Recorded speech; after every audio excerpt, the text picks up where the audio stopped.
अलौकिक अयोध्या में रामलला का हजारों सालों से चला आ रहा वनवास आज 22 जनवरी 2024 को समाप्त हुआ।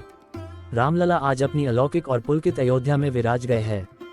भारतवर्ष कितने ही सालों से अपने राम के विभिन्न विग्रहों का पूजन करता आ रहा है।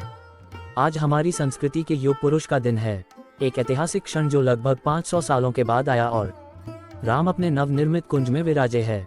यह अकल्पनीय और अविस्मरणीय दिन भारत के ही नहीं विश्व के हर प्राणी राम भक्त के लिए उत्सव बन गया है, जो मर्यादा पुरुषोत्तम राम की भक्ति से अभिभूत हैं, जिनके राजा राम नायक है।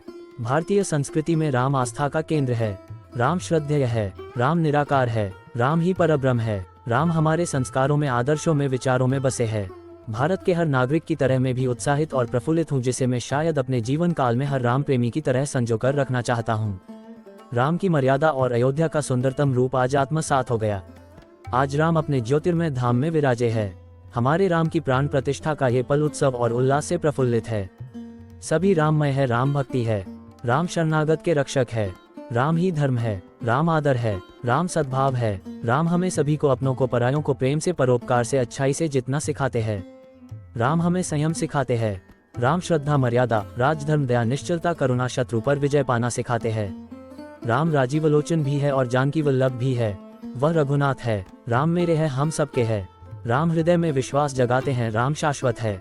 राम जन्म से लेकर मृत्यु तक के मोक्ष के मंत्र है।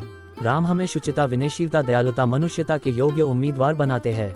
राम सुकुमार बालक है, राम राजाधिराज है, वे अवध बिहारी है, वे धनुषधारी है। राम को सर्वव्यापक बनाने वाली अयोध्या न केवल देवताओं को अभय देती है, अपितु लोक कल्याण के लिए पंचवटी से किष्किंधा और फिर अहंकार को समाप्त करने के लिए लंका भी भेजती हैं। श्री राम हमें जीवन यात्रा के सामाजिक सद्भाव का अलौकिक सबक देते हैं। राजा राम ने मनुष्य जीवन को अपनी करुणा से, वेदना से, प्रकारम से, संस्कृति से, शरणागति से आदर्श बनाया है। श्री राम का उनके हजारों सालों बाद भी आदर्श का पर्याय होना अचरज से भरा है। राम कई शोधों के सृजन करता है। रामलला ने पूरे भारतवर्ष को ही नहीं अपितु पूरे विश्व को एक सूत्र में पिरो दिया है।